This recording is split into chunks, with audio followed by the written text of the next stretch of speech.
বাংলাদেশ একটা মুসলিম প্রধান দেশ। বাংলাদেশের মানুষ ইসলাম প্রিয় মানুষ। সুতরাং এই দেশে ইসলামকে কায়েম করার জন্য, আল কোরআনের শাসন কায়েম করার জন্য, আল কোরআন দ্বারা দেশ পরিচালনা করার জন্য ইসলামী দলগুলো আগামী দিনে ঐক্যবদ্ধভাবে নির্বাচনে ইনশাআল্লাহ অংশগ্রহণ করবে।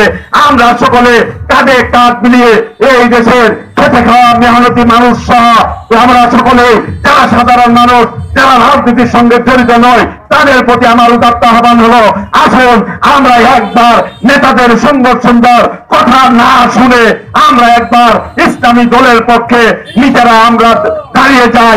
ইসলামী দলের পক্ষে আমরা ভোট প্রদান করি।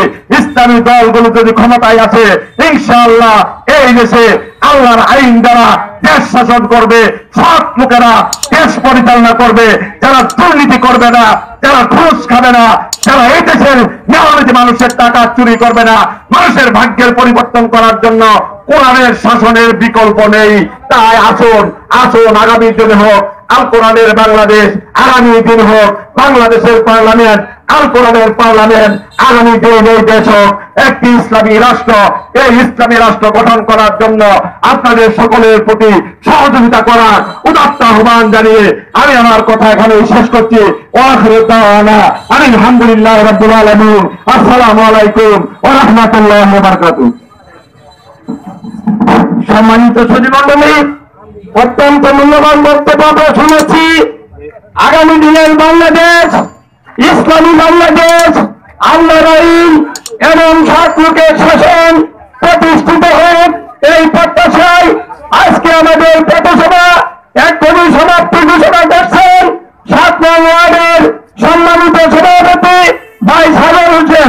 ভাই সাগর ভাইকে তার সমাপনী বক্তব্য শেষ করার জন্য অনুরোধ জানাচ্ছি। আসসালামু আলাইকুম। আজকের এই সাধারণ সভায় আপনারা যারা উপস্থিত হয়েছেন সকলকে অসংখ্য ধন্যবাদ। এবং আগামীতেও যদি আপনাদেরকে ডাকা হয় আপনারা অবশ্যই সাড়া দিবেন। এখন নামাজ পড়ে আপনাদের প্রতি দোকানে যায় যে আমাদের নেতা গণসংযোগ করবেন।